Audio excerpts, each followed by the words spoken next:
We are to talk about three things in relation to the coracobrachialis muscle. All right. So first of all, we have to talk about the anatomy of the coracobrachialis muscle.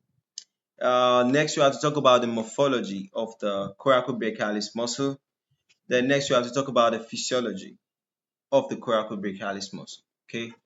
So this is I won't lie, this is quite a question that can even throw off a candidate that actually knows the anatomy of the coracobrachialis, because probably you don't know the meaning of morphology. You don't know the meaning of physiology of a muscle, right? So it might actually throw you up, but let's go through it bit by bit. The full question is like this.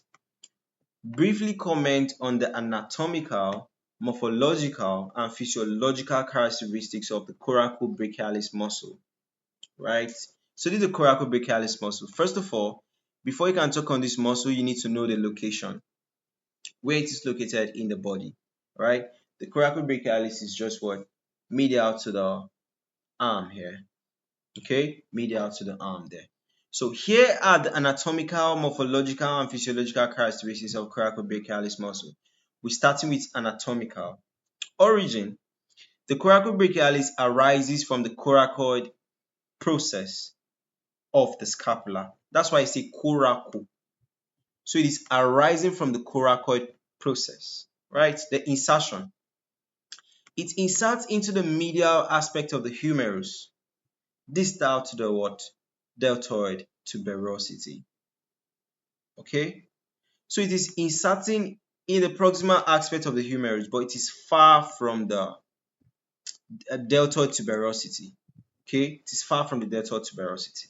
Okay, that's good, right? Then location.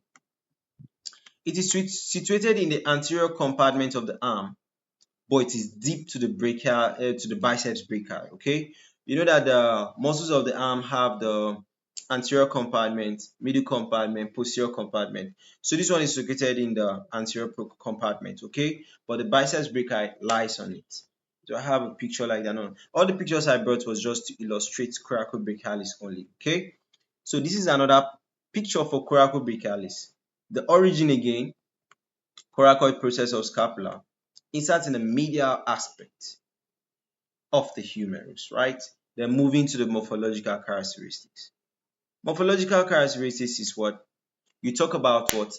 The classification of that muscle based on shape, okay? So the muscle is actually elongated and is fusiform in shape. It's elongated, of course, it's quite long, right? And it's fusiform in shape. It's like a spindle, or you could say spindle shaped or fusiform. It has a tendon that is short and stout that attaches to the humerus. Okay, it has a tendon that attaches to the humerus. Then fiber attachment is just parallel fibers with some degrees of what? Pennations. Okay, the physiological activities or physiological characteristics. Talking about the function, it assists in the flexion of the elbow joint, okay, particularly in the mid-range motion, okay, flexion of the elbow joint. If I'm showing that I have power, is the coracobrachialis that is actually aiding in that flexion too, okay. Innervation, it is innervated by the musculocutaneous nerve. Blood supply, it receives blood supply from the brachial arteries and its branches. Action, it is a weak flexor of the elbow but plays a role in stabilizing the joint, okay.